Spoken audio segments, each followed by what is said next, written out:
మన సంస్కృతి, మన సాంప్రదాయాలు ఎప్పటికీ మనతోనే ఉండాలి. భారతదేశపు మహా గ్రంథాలు, కావ్యాల సంపూర్ణ సంకలనం. సబ్స్క్రైబ్ చేయండి. Tilak. A wide range of LED lights for indoor and outdoor use. GR Lights make India bright.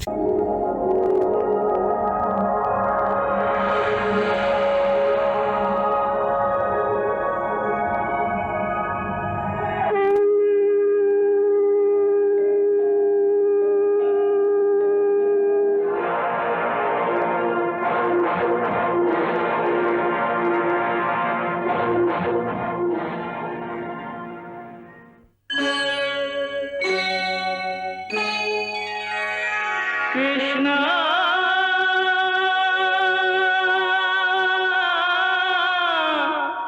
Krishna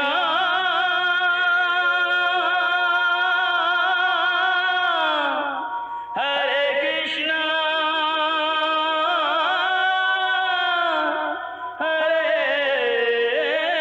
Hare.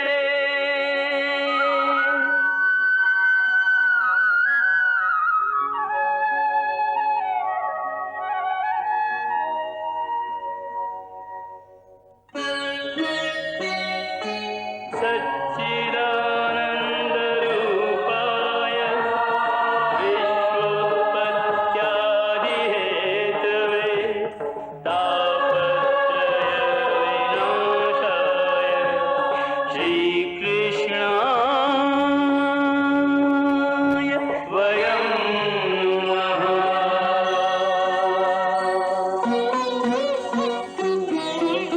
Shrikrishna Govind हरे मुरारे हे नाथ नारायण वासुदेव. हरे कृष्ण राधे कृष्ण राधे राधे कृष्ण कृष्ण हरे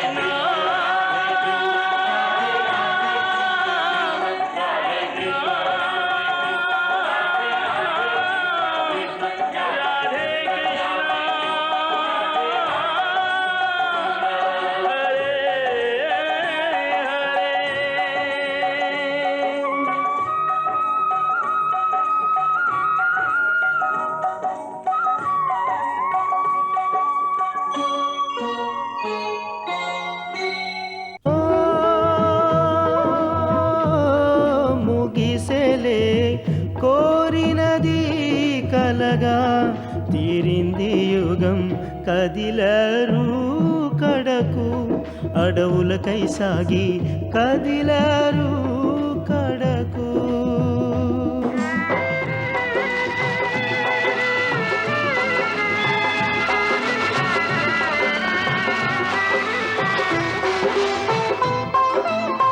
మోహము చేసెను మాయాజాలం మోహము చేసెను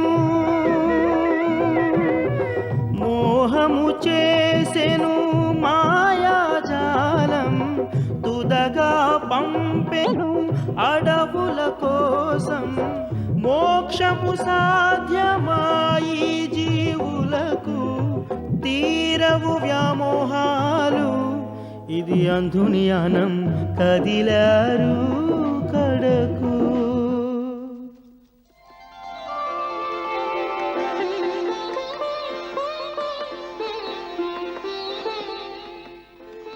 ప్రణామం మహర్షి.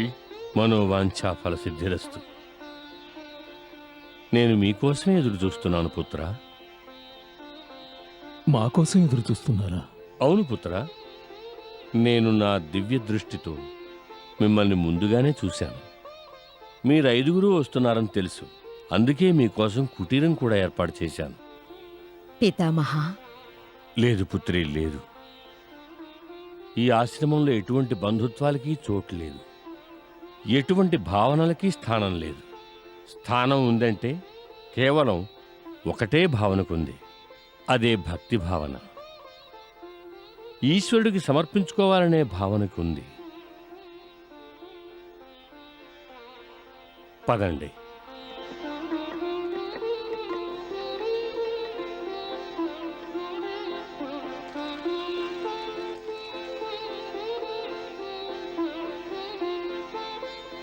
ఇక్కడికి ఎవరొచ్చినా తమ వికారాల్ని మాయామోహాల్ని విడిచిపెట్టే వస్తారు.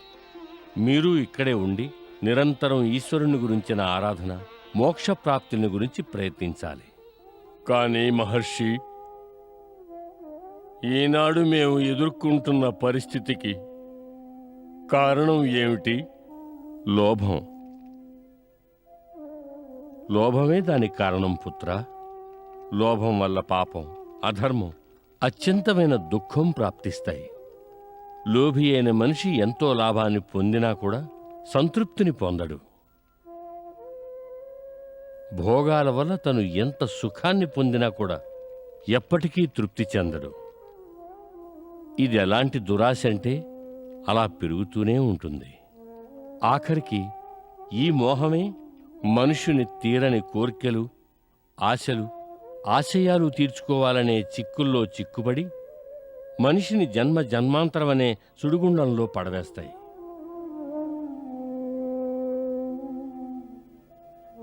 అందువల్ల వత్స, నీ మనసుని, ఇంద్రియాల్ని వశంలో ఉంచుకో.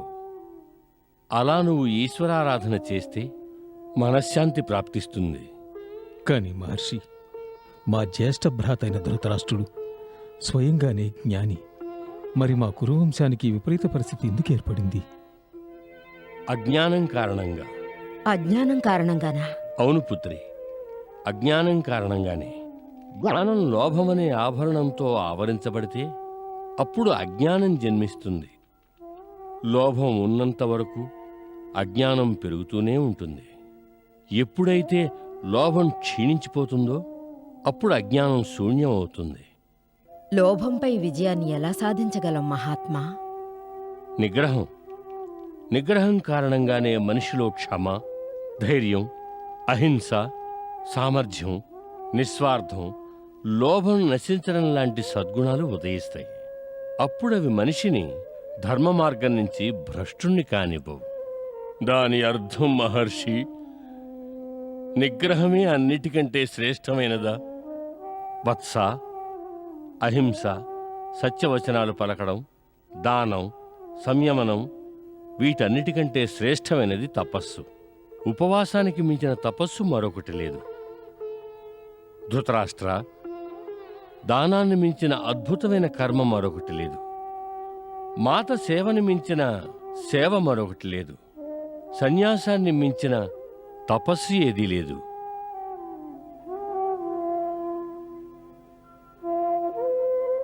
అందుకని తపస్సు చెయ్యి. ఎందుకంటే ఋషులు, కిన్నెరులు, దేవతలు, మనుషులు, పశుపక్షాదులు, అన్ని రకాలైన చరాచర ప్రాణులు అవన్నీ కూడా తపస్సులోనే నిమగ్నమై ఉంటాయి. తపస్సు వలనే వాటికి సిద్ధి ప్రాప్తిస్తుంది. అలాగే దైవత్వం కూడా ప్రాప్తించవచ్చు. అన్నిటికీ మించిందొకటుంది. తపస్సు వల్లే మోక్షప్రాప్తి కలగవచ్చు. అందువల్ల కురుశ్రేష్ఠులారా, ఈ ఆశ్రమంలోని పవిత్ర వాతావరణంలో తపస్సు చేసి మధ్యలో వచ్చే భవసాగరాల్ని ఎదుర్కొని మిమ్మల్ని మీరు ఉద్ధరించుకోండి.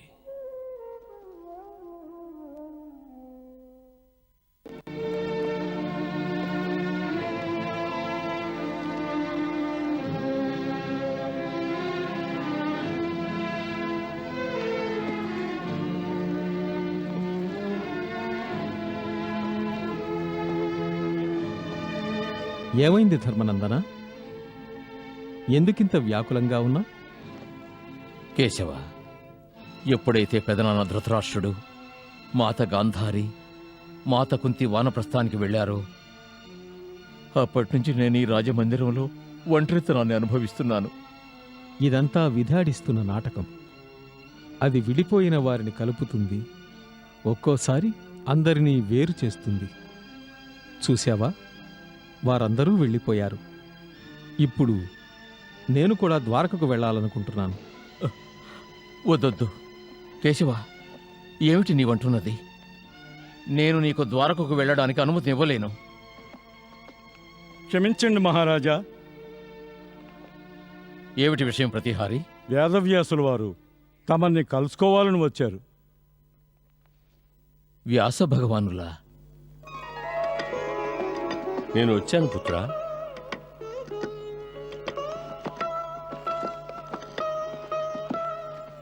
ప్రణామం పితామహ. ఆయుష్మాన్ భవ. వేంచేయండి మహాత్మా. ఆసీనులు కండి. రండి.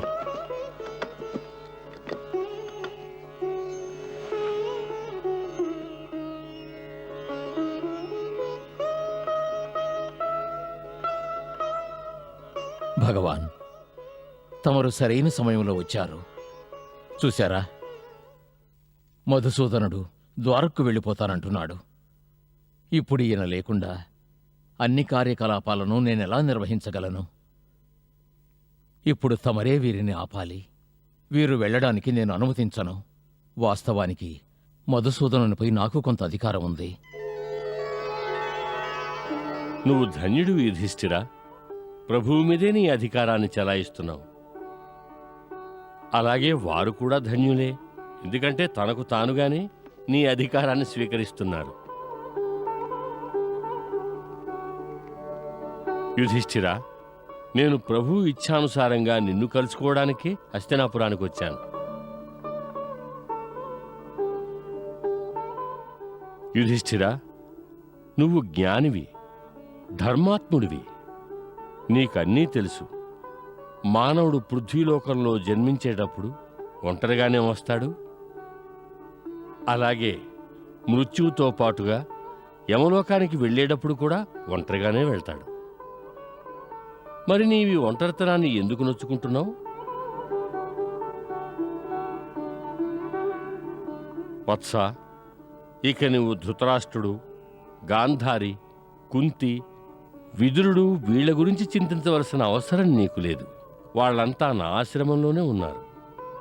వాళ్ళు తమ జీవితంలోని అంతిమ పర్వంలో పుణ్యకార్యాలు చేయాలనే ప్రయత్నంలో ఉన్నారు. నువ్వు కూడా ఈ ప్రయత్నంలో పాలు పంచుకోవచ్చు ధర్మజ. అదెలా భగవాన్? పుణ్యం చేసి పుత్ర, మాతాపితరులు ఏ పుణ్యకార్యాలు చేసినా ఆ పుణ్యంలోని ఒక అంశ పుత్రులకు కూడా లభిస్తుంది. అదేవిధంగా పుత్రులు ఏ పుణ్యకార్యాలైతే చేస్తారో వాటిలో కూడా ఒక అంశ మాతాపితరులకి లభిస్తుంది.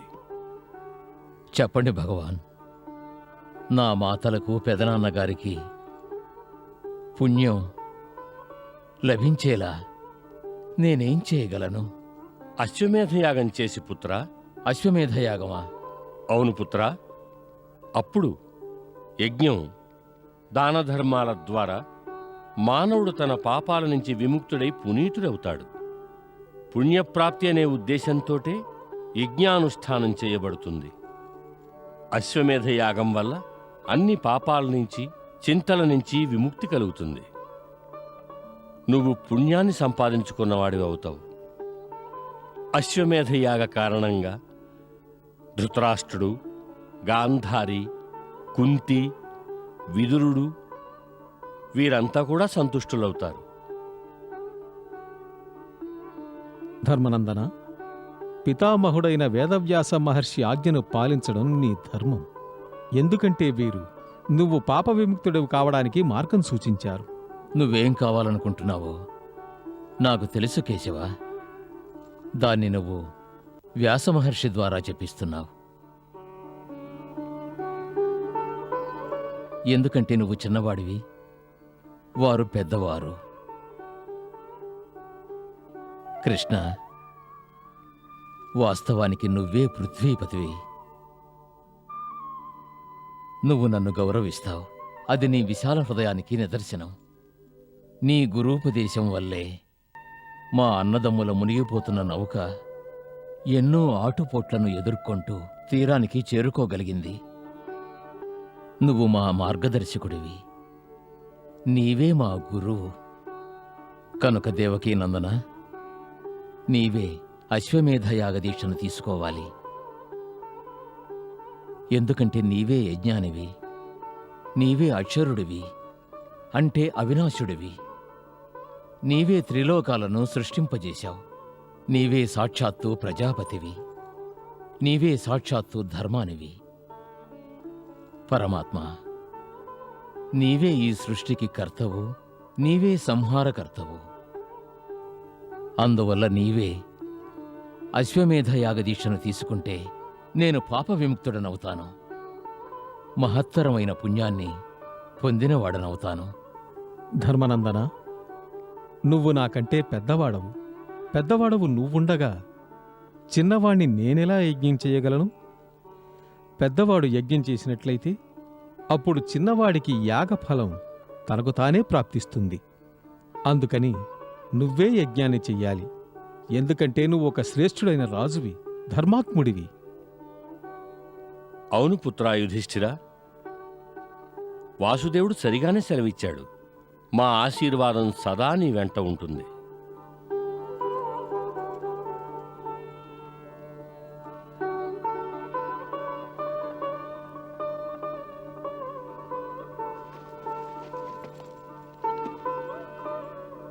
ప్రణామం కేశవ.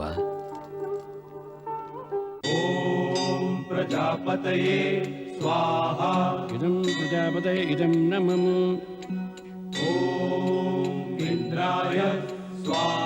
ఇదం ఇంద్రాయ ఇదం నమః. ఇదం అగ్నయే ఇదం నమః.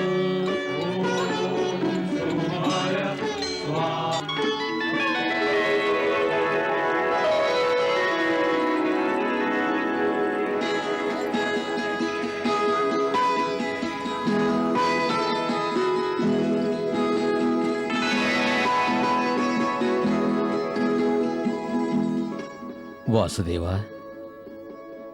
పితామహ, ఇక మీరు మా పూజలను స్వీకరించండి.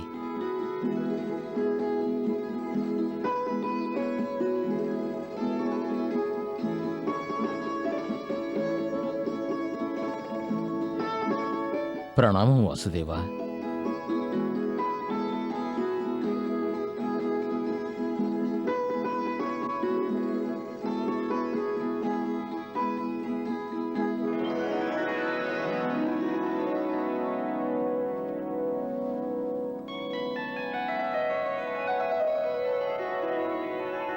ప్రణామం పితామహ.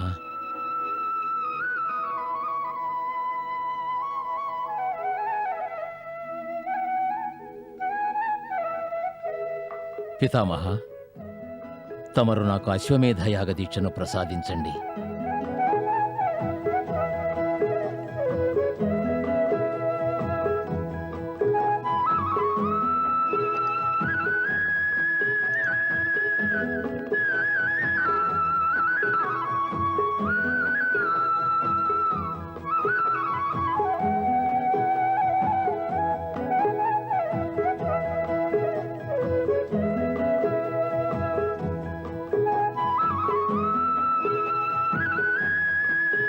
నేడు చైత్ర పౌర్ణమి.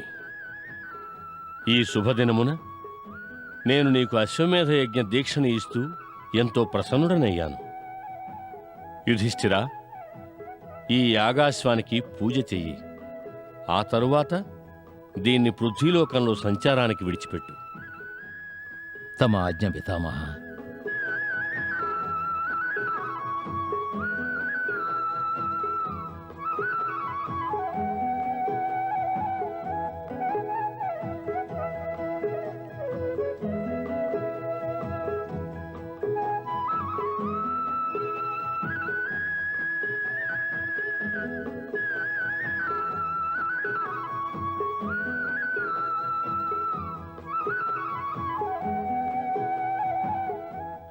పార్థ, ఇప్పుడు ఈ యాగాశ్వాన్ని రక్షించే బాధ్యత నేను నీకప్పగిస్తున్నాను.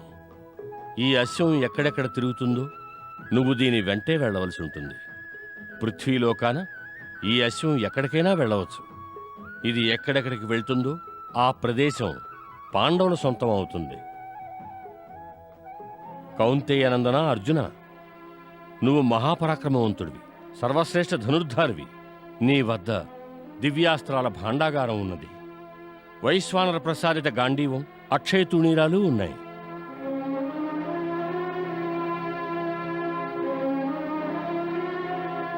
యుధిష్ఠిరుని ఈ అశ్వమేధ యాగం నీ బలపరాక్రమాల మీద, శౌర్యం మీద ఆధారపడింది. పృథ్వీలోకంలోని ఏ రాజైనా సరే ఈ యజ్ఞాశ్వాన్ని ఆపితే అతడు విద్రోహిగా పరిగణింపబడతాడు. ఈ అశ్వాన్ని ఆపడం అంటే యుధిష్ఠిర మహారాజుకి ఎదురు తిరగడం అన్నమాట.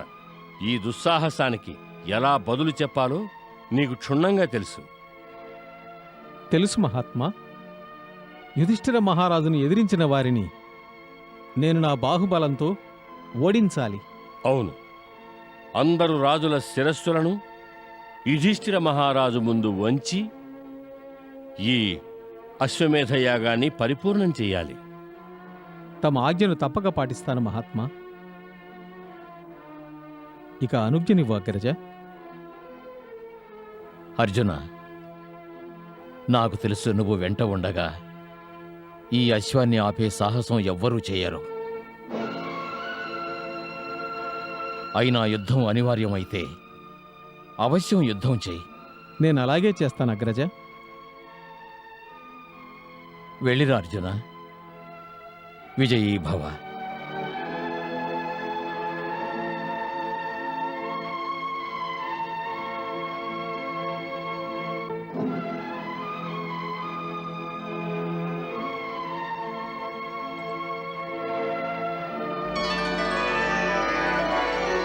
యాగాశ్వం విజయ ఈ ధరిత్రంతా నీ డెక్కల శబ్దం వినాలని ఎంతో ఉత్సాహంతో ఎదురుచూస్తోంది. నువ్వు ఎక్కడికి వెళ్ళాలనుకుంటే అక్కడికి వెళ్ళు. నా గాంధీవం ఎల్లవేళలా నీడలా నీ వెన్నంటే ఉంటుంది. అశ్వపూజను పద. సలిపరు జైత్రయాత్రకు సాగారు.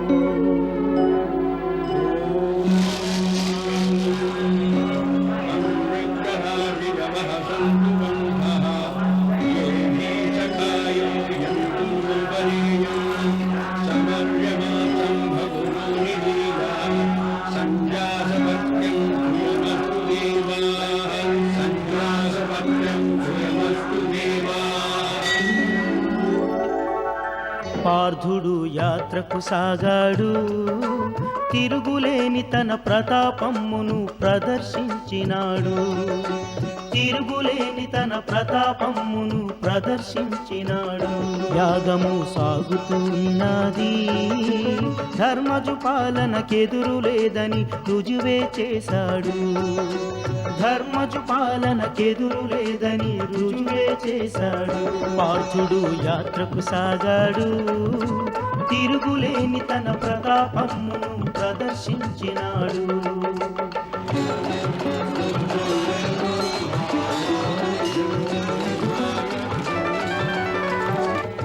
అశ్వమేధము ఆనందమయే, అందరు ధర్మజు సామంతులయే. అందరూ తలలే వంచారు, పార్థునికి పాదాక్రాంతులు. తమకు ఇక ఎదురే లేదంటూ లోకమే దాసోహం అంది. అశ్వమేధ క్రతు ధ్యేయము, లోకము పాదాక్రాంతము. దిగ్విజయము సమరము, ధర్మ పాలనే సాధ్యం. పార్థుడు విజయం తెచ్చాడు, మనకు ఎదురే లేదని కృష్ణుని సాక్షిగా సభలో నిలిచాడు. ఇక ఎదురే లేదని కృష్ణుని సాక్షిగా సభలో నిలిచాడు. ఇక ఎదురే లేదని కృష్ణుని సాక్షిగా సభలో నిలిచాడు. ఇక ఎదురే లేదని కృష్ణుని సాక్షిగా సభలో నిలిచాడు.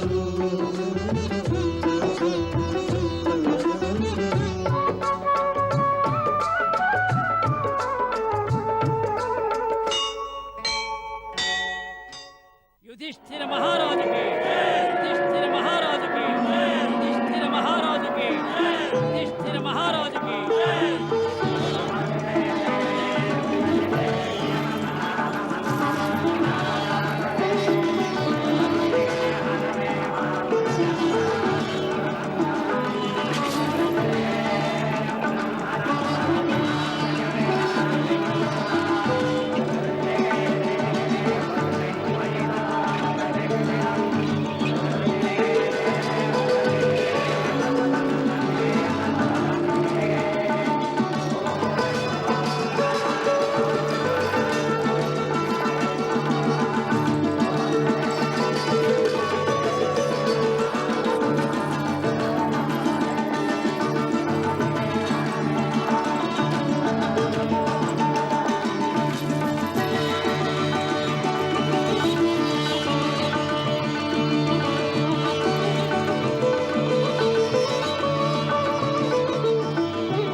మహాత్మా వాసుదేవ, తమ కృపాకటాక్షాల వల్లే ఈ అశ్వమేధయాగం సఫలమైంది.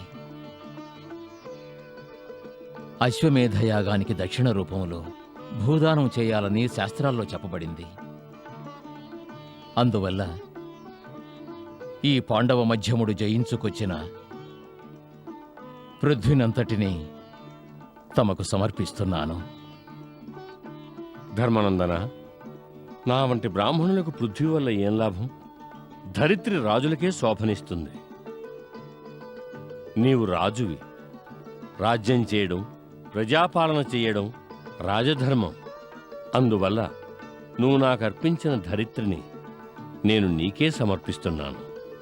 ఇప్పుడు ఈ ధరిత్రి మీద కూడా నువ్వే రాజ్యం చేయి.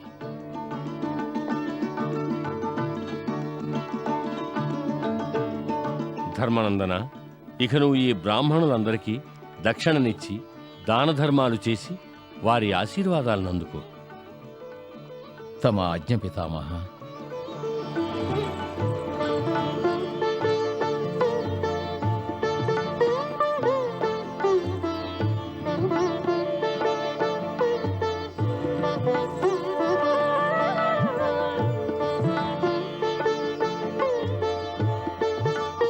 మీ వంటి దయామయుడైన రాజు ఈ భూలోకంలో ఎవ్వరూ ఉండరు.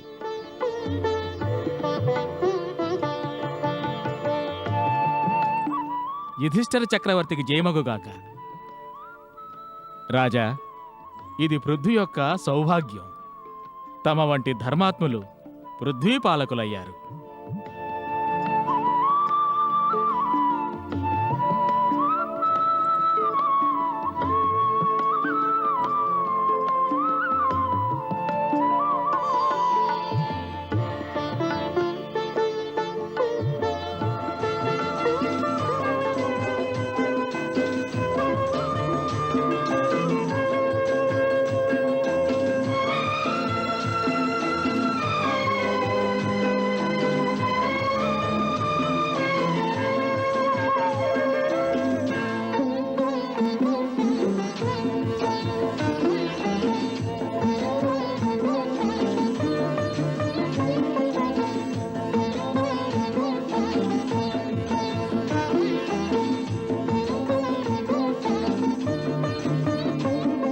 లక్షలాది మంది భోజనం చేసి వెళుతున్నారు.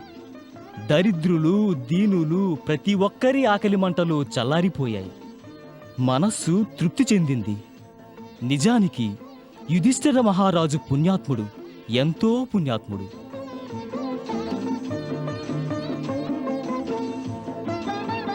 ధర్మరాజా, మీరు 100 సంవత్సరాలు రాజ్యం చేయాలి. మా ఆశీస్సులు సదా తమ వెంట ఉంటాయి.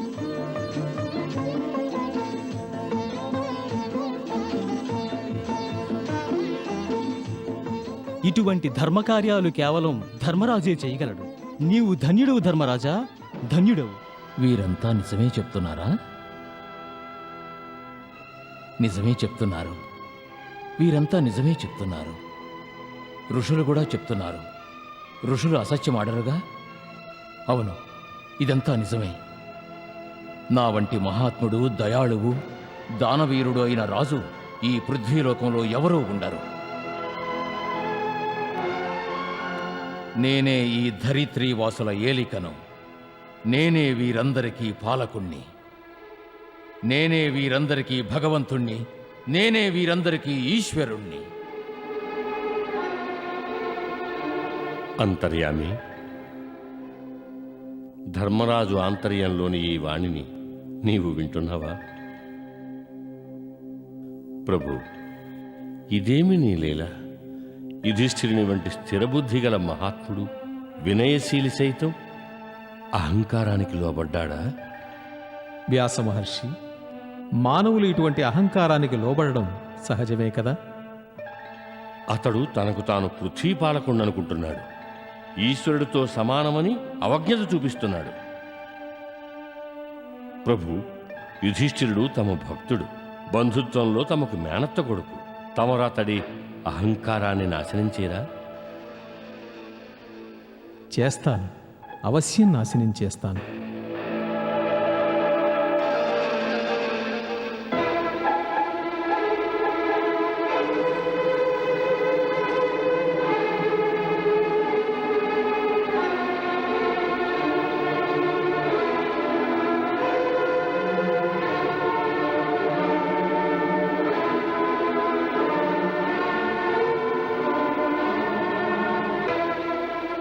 ధర్మరాజా, నీవు పుణ్యాత్ముడు. నీవు నిస్వార్థ బుద్ధితో చేసినటువంటి అన్నదానం ఇప్పటి వరకు అలా లోకంలో ఎవ్వరూ చేయలేదు. భగవంతుడు నీకు 1000 సంవత్సరాల ఆయుష్నివ్వాలి.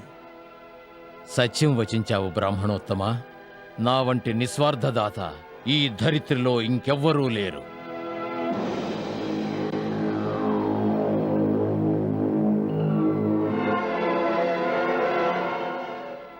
లేదు ధర్మరాజా, ఇది సత్యం కాదు, సత్యం కాదు.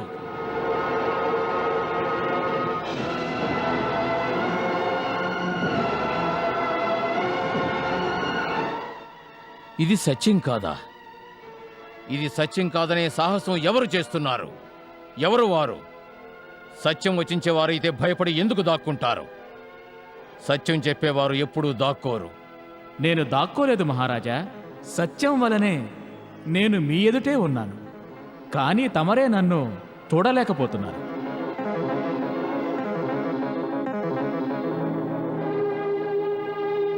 అరే, ముంగిస మాట్లాడుతోందే. అది సగం శరీరం బంగారం. అవును ధర్మరాజా, నేనే తమ దాన ధర్మాలను నిస్వార్థం అంగీకరించడానికి తిరస్కరించాను.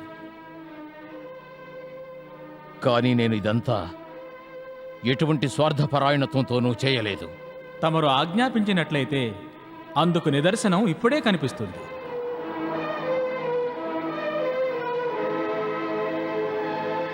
ఆజ్ఞాపిస్తున్నాను.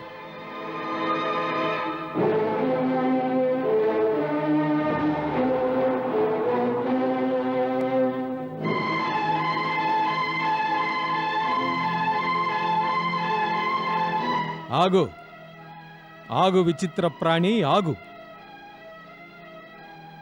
నువ్వొక ముంగీసవయ్యుండి మానవ భాషలో మాట్లాడుతున్నావు. అవశ్యం నువ్వెవరో మహాత్ముడివయ్యుంటావు. కానీ నువ్వు భోజనం చేయకుండా ఎక్కడికి వెళ్తున్నావు? నువ్వు భోజనం చేయకుండా వెళ్ళిపోతే అది ధర్మాత్ములైన పాండవులను అవమానించినట్టే. పైగా నువ్వేగా అనుజ్ఞ కోరావు భోజనం చేయడానికి. నేనిక్కడికి భోంచేయడానికి రాలేదు. ఈ యజ్ఞం గొప్పతనాన్ని పరీక్షించడానికి వచ్చాను. అయితే మరి చేసుకో నీ పరీక్ష. పూర్తయిందా నువ్వు ఈ యజ్ఞ మహత్తు కోసం చేసే పరీక్ష?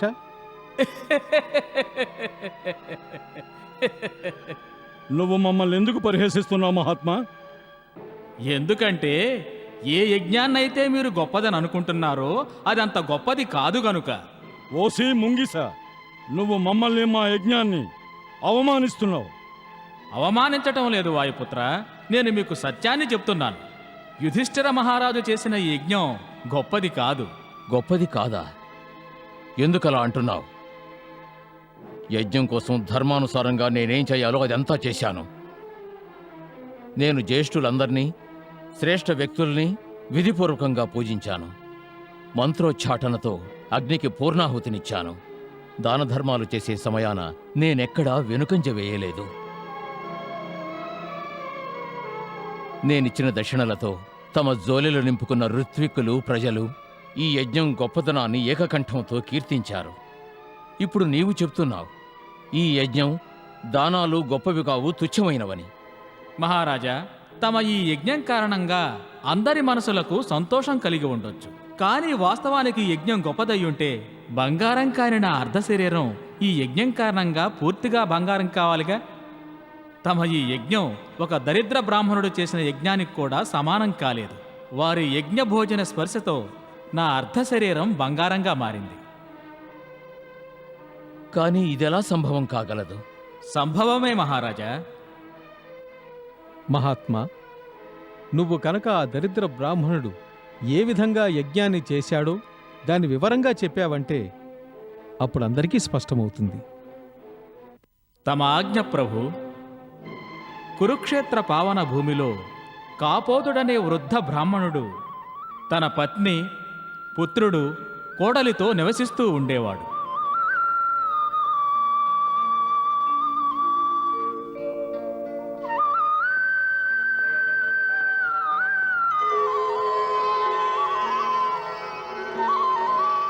ప్రభు, నువ్వెంతో కృపాళుడివి. నేటి వరకు ఏ యాచకుడు నా ఇంటి నుంచి రిక్తహస్తాలతో వెళ్ళలేదు. ఇకపై కూడా ఏ యాచకుడు రిక్తహస్తాలతో వెళ్ళకూడదు. ఇదే నేను మీ నుంచి కోరుకునేది.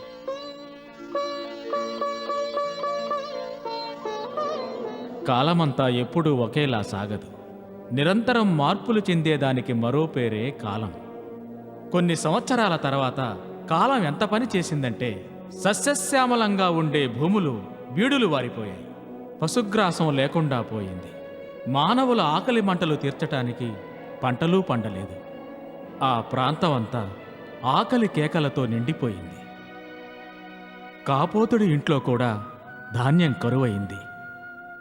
ఆ సమయంలో ఎలాంటి పరిస్థితి ఏర్పడిందంటే 6 దినాలుగా ఆ కుటుంబంలో ఏ ఒక్కరు కూడా ఒక్క మెతుకు ముట్టుకోలేదు. కాపోతుని కుటుంబం దరిద్రంలో పరాకాష్ఠకి చేరుకుంది. ఎంతో కష్టపడి పొలమంతా గాలించి కాపోతుడు కొన్ని ధాన్యపు గింజల్ని ఏరుకొచ్చాడు. ఎట్టకేలకి 6 దినాల అనంతరం ఒక పూట భోజనం సిద్ధమైంది.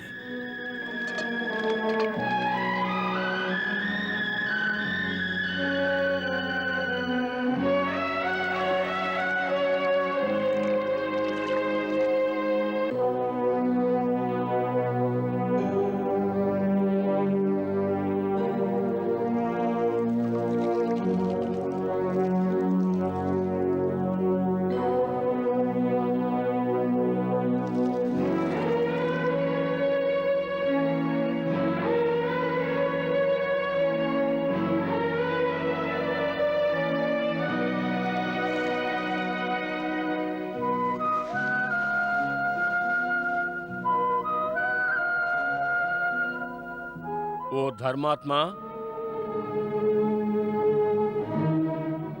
అన్నదాతలని పేరుగాంచావు. ఒక ఆకలిగొన్న దరిద్ర బ్రాహ్మణుడికి భోజనం పెట్టించు.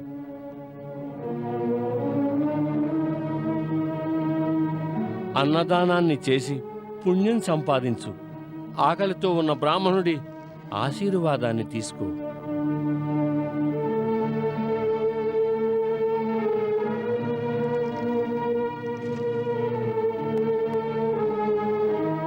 నేడొక దానవీరుడు ద్వారం నుంచి ఒక ఆకలిగొన్న పేద విప్రుడు రిక్తహస్తాలతో ఖాళీ కడుపుతో వెళ్ళవలసిందేనా?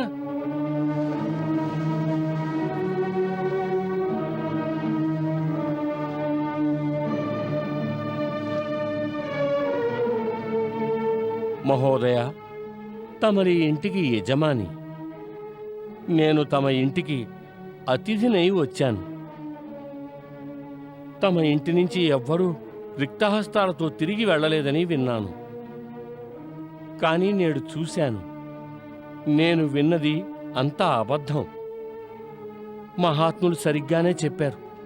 మానవుడు చెవుల కంటే ఎక్కువగా కళ్ళ మీదే విశ్వాసం ఉంచాలని. ఆగండి విపర్వర్య, ఆగండి. నేటి వరకు ఎవరూ ఇలా నా ఇంటి నుండి నిరాశ చెంది వెళ్ళలేదు. రండి, నా ఇంట్లోకి మిమ్మల్ని ఆహ్వానిస్తున్నాను. తమ సేవాభాగ్యం మాకు లభించింది. నేను ధన్యుణ్ణయ్యాను. రండి రండి, దయచేయండి, కూర్చోండి, ఆసీనులు కండి.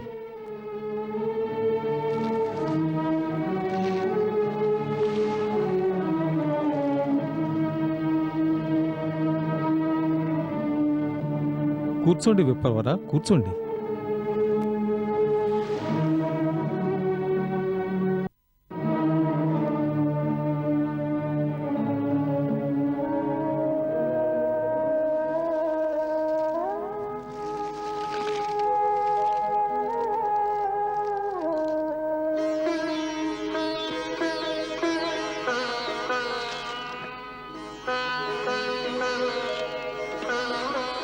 విప్రవర్య, ఈ భోజనాన్ని స్వీకరించండి, మమ్మల్ని అనుగ్రహించండి.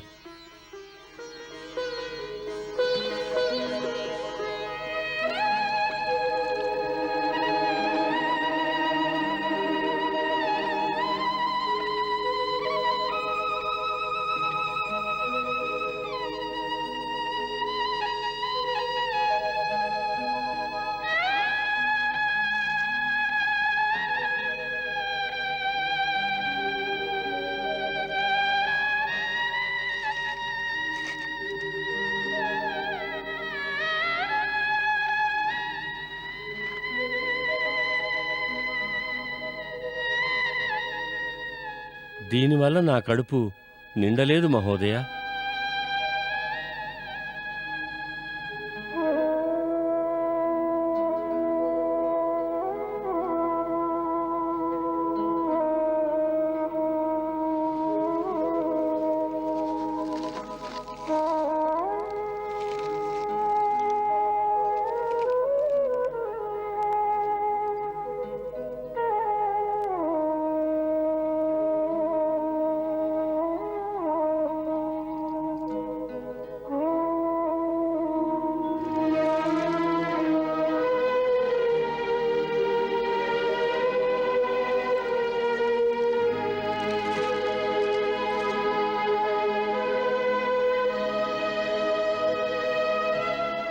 ఆరగించండి బ్రాహ్మణోత్తమ, దీంతో తమ ఆకలి చల్లారుతుంది.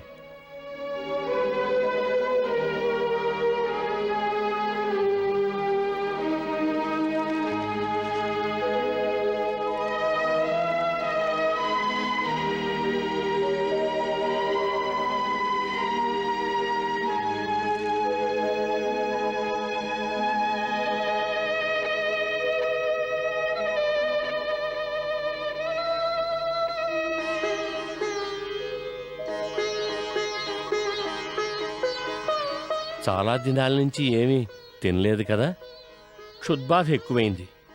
ఇప్పుడు భోజనం దొరికింది, ఇక ఆకలి ఎంత తినా శాంతించడం లేదు, ఇంకా కడుపు నిండలేదు.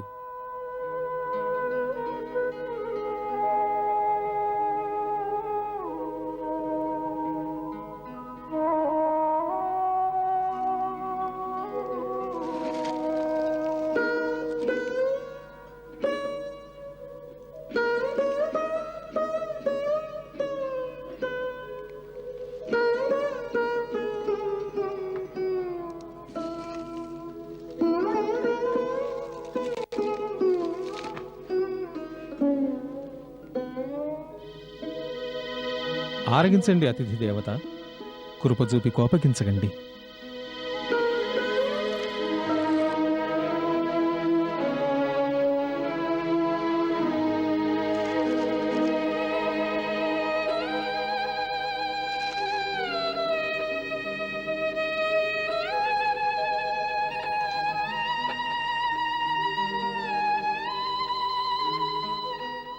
మహాశయ, ఇంకొంచెం భోజనం దొరుకుతుందా?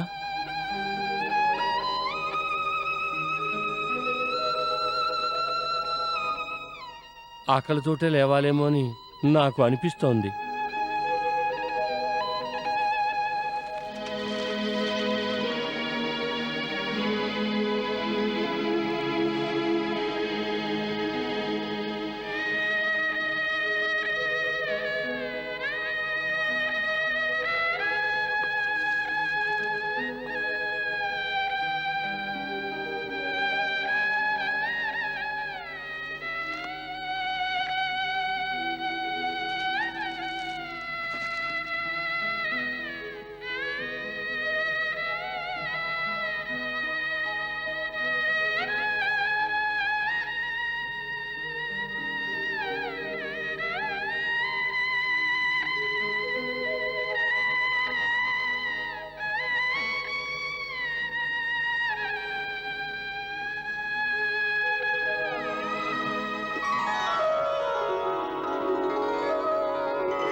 కాపోతి, నేను యమధర్మరాజును.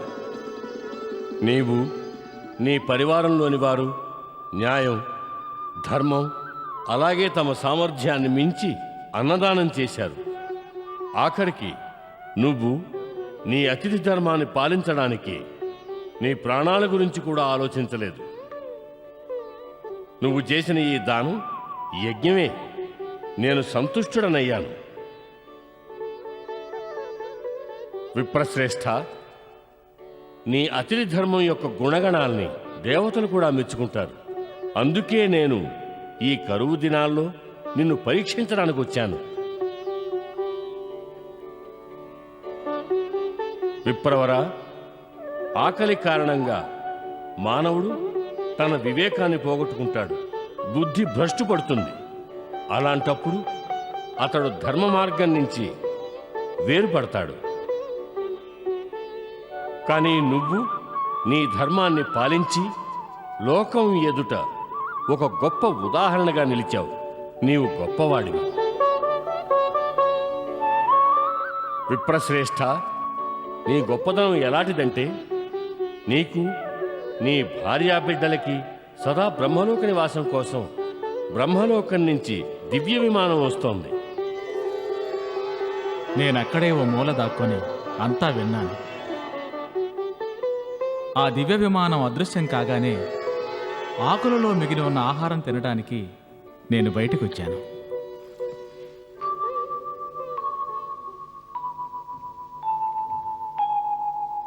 అది తిన్న వెంటనే నా శరీరంలో సగభాగం బంగారంగా మారిపోయింది. కృష్ణ